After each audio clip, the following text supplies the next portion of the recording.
درخواست گزار نے ونی کے رواج کو متعدد وجوہات کی بنا پر چیلنج کیا تھا۔ درخواست کے مطابق تنازعات کے حل کے لیے جرگوں یا پنچایتوں میں دی جانے والی یہ سزائیں خواتین یا کمسن لڑکیوں کی بنیادی حقوق کے خلاف ہیں۔ درخواست گزار نے کہا کہ جرگہ یا پنچایت بدلہ صلح کے تصور کو غلط سمجھتا ہے اور یہاں مسئلے کو حل کرنے کے لیے تلافی کے طور پر کم عمر لڑکیاں متاثرہ خاندان کے حوالے کر دی جاتی ہیں۔ درخواست گزار نے عدالت سے استدعا کی کہ اس رواج کو غیر قانونی قرار دیا جائے۔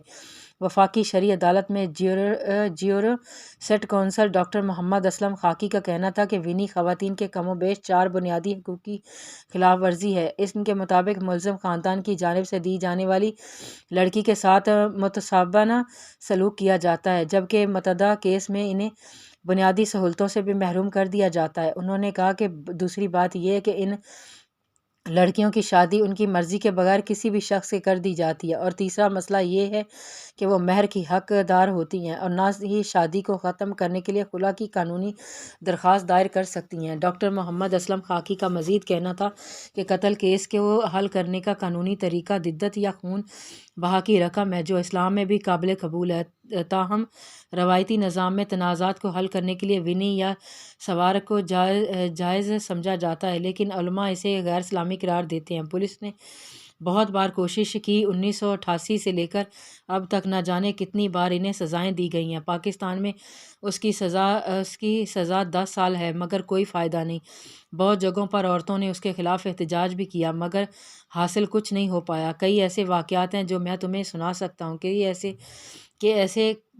کیسے اس رسم کو ختم کرنے کے لیے کوششیں کی گئی ہیں، مگر پھر بھی یہ ختم نہیں ہوئی۔ وزیر اعظم کی مشیر برائے ترقی خواتین نیلوفر بختیار سے جب یہ پوچھا گیا کہ قانون تو موجود ہے تو پھر اس پر عمل درآمد کیوں نہیں ہوتا، تو نیلوفر بختیار نے اس بات کا اعتراف کیا کہ قانون پر عمل درآمد نہیں ہو سکتا۔ انہوں نے کہا کہ ونی ایک برسوں پرانی فرسودہ رسم ہے جسے ایک ہی رات میں توڑا نہیں جا سکتا۔ کچھ لوگ آج ابھی اس سے فیصلوں کو فائدے مند سمجھتے ہیں۔ اتنی لمبی تاریخ کے بعد تمہیں مزید سوال کرنے کی ضرورت پیش نہیں آئے گی۔ ہر چیز میں حکومت غلط نہیں ہوتی، کچھ چیزیں ہم خود اپنی قسمت، اپنی زندگی کا حصہ بنا لیتے ہیں اپنے فائدہ دیکھتے ہوئے، اور ہم جیسے معزز خاندانوں نے یہ فیصلہ کیوں کیا؟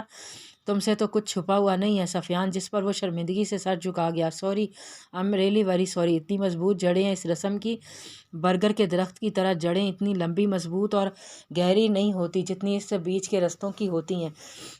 بس اللہ ہدایت دے ایسے لوگوں کو جو لڑکیوں سے حقوق چھین لیتے ہیں۔ اچھا سر، میں آپ کا ناشتہ لاتا ہوں۔ اسے چھوڑ کر سفیان کچن میں آ گیا، جہاں سامنے روبا سر جھکائے کھڑی تھی اور چچی سے کچھ کہہ رہی تھی۔ تم اپنی اوقات بھول گئی ہو، کیا بتانا پڑے گا تمہیں کس نے اجازت دی کہ ایسے ہی گھر میں دندناتی پھرو، جو چاہے مرضی کرو؟ آنٹی، میں تو بس آپ کی مدد کر رہی تھی، ڈشز دھونے کی لگی تھی۔ ان برتنوں کو ہاتھ لگانے کی کوشش مت کرنا، پتہ نہیں کس ذات برادری کی ہو، ہم شامل ہونے کی کوئی ضرورت نہیں ہے۔ میں بھولی نہیں ہوں کہ تمہارے اسے آوارہ بھائی نے میرے بیٹے کا قتل کیا ہے۔ حیدر کی نوکری تو ہو تو اس تک محدود رہو، نوکرانی ہو تو اس تک محدود رہو۔ آئی سمجھ؟ اسے تنبیہ کر کے وہ دوبارہ چولہے پر کام کرنے لگی تھی۔ وہ ابھی بھی سر جھکائے وہیں کھڑی تھی جب سکینہ اس کے قریب آئی، اور حیدر کے نہ زیادہ قریب جانے کی غلطی مت کرنا، اس نے ایک نہ ایک دن ٹھیک ہو جانا ہے۔ جس دن وہ ٹھیک ہو گیا، اس دن وہ صرف میرا ہے۔ آئی سمجھ؟ روبا نے حیرت سے اسے دیکھا۔ آپ نے تو نکاح سے انکار کر دیا ہے، اور میں نے فی الحال کیا ہے کیونکہ مجھے ڈر لگ رہا تھا کہ شاید وہ کبھی نہ ٹھیک ہو، مجھے اس کا بوجھ اٹھانا پڑے گا۔ لیکن اب تم آ گئی ہو نا، تو میرا دماغ تیزی سے کام کرنے لگا ہے۔ میں حیدر کو تمہاری جانب مائل ہونے ہی نہیں دوں گی۔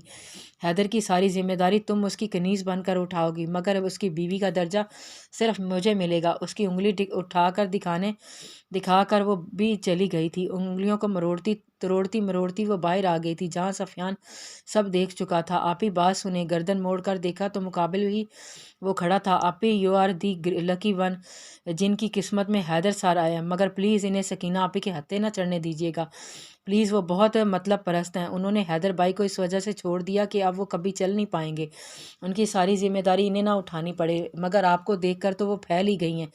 حیدر بھائی سے نکاح کر کے وہ ایک آزاد زندگی گزارنا چاہتی ہیں، ان کی پراپرٹی اکاؤنٹس سب پر راج کریں گی وہ۔ اب آپ ان کی پہلی بیوی ہونے کی وجہ سے ان کی سنبھالتی رہیں گی، اور انشاءاللہ جب وہ ٹھیک ہو جائیں گے تو یہ آپ کو نکال دیں گی۔ یہ پلان ہے ان کا۔ روبا کے ماتھے پر بل آ گئے تھے۔ تم اب تک کتنی فلمیں ڈرامے دیکھ چکے ہو جو تمہارے یہ دماغ میں یہ سب سوچنے لگی ہیں؟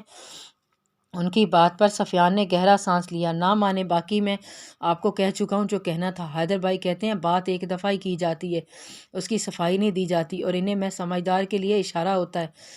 یا تو آپ سمجھدار نہیں ہیں یا پھر آپ ریل لائف بننے میں یقین نہیں رکھتی۔ اس کے منہ پر اسے بے عقل کہہ کر وہ چلا گیا تھا، مگر اسے سوچنے پر ضرور مجبور کر گیا تھا۔ باہری دروازے پر نظر پڑی تھی، عاشر صاحب آتے نظر آئے۔ ایک پل کو سوچا کہ آج جو کچھ بھی ہوا ہے وہ سب انہیں بتا دیں، سکینہ کے الفاظ حرف بحرف انہیں بتا دیں۔ پھر خود ہی سوچ لیا کہ وہ تو سگی بیٹی ہے اور میں کون ہوں، میری بات پر کیوں یقین کریں گے وہ؟ اور ویسے بھی چگلی، یہ سوچ کر اسے جھرجھری آ گئی، اور وہ صوفے پر بیٹھی گھڑی اتارتے ہوئے ٹیبل پر رکھ رہے تھے۔ حالت سے تو لگ رہا تھا کہ باہر سے تھک کر آئے ہیں۔ کچھ سوچتے ہوئے وہ دوبارہ کچن میں گئی، پانی گلاس میں ڈال کر سر پر دوپٹہ ٹھیک کرتی وہ باہر آ گئی۔ انکل پانی۔ انہوں نے مسکرا کر اسے دیکھا، گلاس پکڑ لیا۔ شکریہ بیٹے۔ ٹرے ہاتھوں میں پکڑے وہ ان کے پاس ہی کھڑی ہو گئی۔ اس کی جھجک دیکھ کر عاشر صاحب کو محسوس ہوا جیسے وہ کچھ کہنا چاہتی ہے۔ کچھ کہنا ہے روباشا بیٹا؟ روباشا آپ کو؟ انکل وہ مجھے آپ سے کل رات کے لیے معذرت کرنی تھی، میں کچھ زیادہ بول گئی تھی، میں معذرت خواہ ہوں۔ وہ کچھ غلط نہیں تھا، بھڑاس تھی جو شاید رہ جاتی تو شاید زیادہ خطرناک ہوتی۔ آپ کو آپ کے سوال کے جواب نہیں ملتے تو آپ کو زیادہ الجھا دیتے۔ اب آپ کو سب پتہ ہے نا، تو آج میرے لیے پانی لائی ہیں، ورنہ تو نظر اٹھا کر دیکھتی بھی نہیں۔ اس بات پر وہ ہلکا سا مسکرا دی تھی۔ پھر اچانک کچھ یاد آیا۔ ڈاکٹر نے صاف کہہ دیا ہے حیدر کبھی چل نہیں پائیں گے۔ عاشر صاحب یکدم ہی اداس ہو گئے تھے۔ ہم کہہ تو یہی رہے مگر مایوسی گناہ، میں امید نہیں ہے۔ میں نے بات کی ہے کئی انٹرنیشنل ڈاکٹر سے، اس کی رپورٹس بھی ای میلز کی ہیں، اس کے ماموں کی بھی یہی کوششیں کر رہے ہیں، مگر اچانک ان کی خاموشی سے ڈرا گئی تھی۔ مگر سب ٹھیک ہوگا، آپ فکر مت کریں۔ وہ وہاں سے اٹھ کر چلے گئے تھے، اسے وہیں چھوڑ کر۔ حیدر ظہر کی نماز پڑھ کر فارغ ہوا تھا جب سفیان اس کے لیے کھانا لیے، اور اس کے پیچھے ہی وہ آج کیا مانگا دعا میں؟ حیدر سر، وہی جو ہمیشہ مانگتا ہوں۔ کشن گود میں رکھتے وہ اس کی جانب متوجہ ہوا۔ حیدر سر، کتنی دفعہ کہا موت مانگنا گناہ ہوتا ہے، سوری ٹو سے، پر آپ خود کو گزشتہ فلم کا ہتک روشن سمجھتے ہیں جو یہ سب کر رہے ہیں۔ بکواس بند کرو سفیان، تم بہت ٹی وی دیکھتے ہو نا؟ اس بات پر روبا نے حیدر سے اتفاق کیا تھا، مگر حیران تھی کہ وہ ایسا کیوں کرتا ہے۔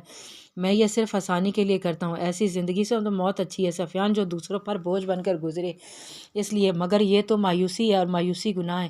ان دونوں نے حیرت سے اسے دیکھا جو خود پر قابو نہیں رکھ پائی تھی۔ حیدر نے چند لمحے اسے دیکھا، پھر مکمل خاموشی اختیار کر لی۔ آپ کا سامان آ گیا ہے نا، دیکھ لیں ایک بار۔ ملازم کے کہنے پر وہ الٹے قدموں ہی واپس ڈرائنگ روم میں آ گئی تھی، جہاں چند بیگز پڑے تھے۔ عاشر صاحب نے اس کا سامان اس کے گھر سے منگوایا تھا۔ بیٹا دیکھ لیں، کسی چیز کی ضرورت ہو بتا دیجیے گا۔ اسے سامان دیکھنے کا کہہ کر وہ باہر چلے گئے تھے۔ وہیں پنجوں کے بل بیٹھ کر وہ بریف کیس کھولنے لگی۔ اس کی کتابیں، کپڑے، ضرورت کا سامان سب تھا۔ کتابیں دیکھتے ایک تصویر نیچے گر گئی تھی، وہ روبا کی ہی تھی جو کسی ہوٹل میں کھینچی گئی تھی۔ اس کی لا علمی میں خاموشی سے سر جھکائے وہ کھانا کھا رہی تھی۔ اچانک اس تصویر میں منظر بنا اور یادوں کا اور سلسلہ شروع ہو گیا۔ اس کے مڈ ٹرمز ختم ہوئے تھے اور ان کی دوست پریشے کی منگنی ہوئی تھی جس پر اس نے انہیں ہوٹل میں ٹریٹ دی تھی۔ اس وقت وہ 4-5 لڑکیاں ٹیبل کے گرد بیٹھی باتیں کر رہی تھیں۔ ویسے پریشے اتنی بھی کیا جلدی تھی کسی سے منسوب ہونے کی؟ کہیں پڑھائی مکمل ہونے سے پہلے وہ تجھے نکاح کا نہ کہہ دے؟ ہانیہ کی بات اس نے متفق ہو کر سر ہلایا۔ نہیں، ہماری یہ بات ہو چکی ہے، وہ مجھے نکاح کے لیے مجبور نہیں کرے گا۔ ہاں ٹھیک ہے، مگر اس کی کوئی بات اتنی جلدی نہ ماننا، اور اکیلے ملنے کا کہے تو نہ کر دینا، قریب مت جانا اس کے۔ روبا کی بات پر ان سب نے گہرا سانس لیا۔ اوکے بڈھی اماں۔ علیزے نے خاموشی سے سر جھکا کر کھانا کھا رہی تھی۔ جب اس کے چہرے پر پانی کی بوندیں پڑیں اس نے یکدم اوپر دیکھا۔ سب کھانے میں باتیں کرنے میں مصروف تھے۔ پانی کس نے پھینکا؟ ان سب نے حیرت سے ایک دوسرے کو دیکھ کر کندھے اچک دیے تھے۔ پریشے بھی فون پر اپنے منگیتر سے چیٹ کر رہی تھی جب اسے کان پر پانی کی دھار محسوس ہوئی۔ یار یہاں پکا کوئی کچھ کر رہا ہے، پانی پھینک رہا ہے۔ ان سب نے ایک ساتھ ہانیہ کو دیکھا جو پہلے تو معصوم بنی بیٹھی رہی، پھر ہنس دی، ٹیبل کے نیچے سے واٹر گن نکالی تھی اور سیدھا روبا پر پوائنٹ کر دی تھی۔ نہیں میں نے نہیں، میرے کپڑے خراب مت کرنا پلیز ہانی۔ وہ بدک کر کرسی سے اٹھی تھی اور پیچھے ہو گئی۔ پیچھے ہوتے وہ کسی سے ٹکرا گئی تھی۔ اس نے پلٹ کر دیکھا، وہ سر جھکائے ہاتھ سے شرٹ پر پڑے جوس صاف کر رہا تھا۔ تم؟ ذیشان نے جب چہرہ اٹھایا تو ماتھے پر بل آ گئے تھے۔ پھر سے نہیں؟ وہ تمام لڑکیاں حیرت سے اسے دیکھ رہی تھیں۔ سو سوری، غلطی سے ہو گیا۔ ذیشان نے اس کی سوری کا کوئی جواب نہیں دیا اور آگے بڑھ گیا۔ عجیب شخص تھا، سوری بولا ہے اور کچھ بول کر بھی نہیں گیا۔ علیزے کی بات پر اس نے پلٹ کر اسے دیکھا، کیونکہ آپ کی دوست نے اپنے پر نو لفٹ کا بورڈ چپکایا ہوا ہے۔ ان کی بات کا جواب دیں تو انہیں لگتا ہے کہ ہم لڑکے بات بڑھانے کا موقع ڈھونڈ رہے ہیں۔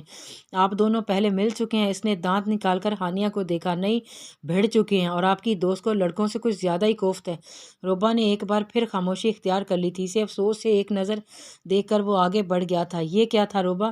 یار کچھ نہیں، تمہیں پتہ ہے ان لڑکوں کا بات بڑھانے کا موقع چاہیے۔ اس کا آدھا جملہ ان سب نے پورا کیا تھا، جس پر شرمندہ ہو گئی تھی۔ ہانیہ نے گہرا سانس لے کر چمچہ پلیٹ میں رکھا۔ یو نو وٹ روباشا، تمہارا مسئلہ کیا ہے؟ اس نے حیرت سے ہانیہ کو دیکھا۔ نہیں ہانیہ، پریشا نے اسے روکنا چاہا مگر اس نے اس کا ہاتھ اپنے بازو سے ہٹایا۔ نہیں، اب اسے بتائیں گی نہیں تو سمجھے گی نہیں۔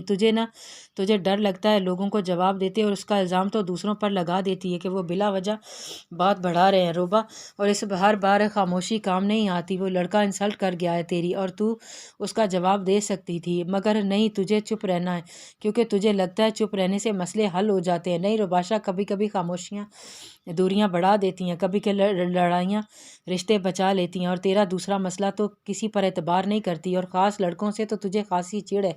وہ مخالف جنس ہے، کل کو اسے جنس کے ساتھ تجھے زندگی گزارنی ہے۔ اس پر یقین نہیں کرو گی تو کیسے چلے گا؟ ہر لڑکا برا نہیں ہوتا یار، ٹرسٹ کرنا پڑتا ہے۔ وہ تیرے ساتھ فلرٹ کرنے کی کوشش نہیں کر رہا تھا، بلکہ تیری انسلٹ کر کے گیا ہے۔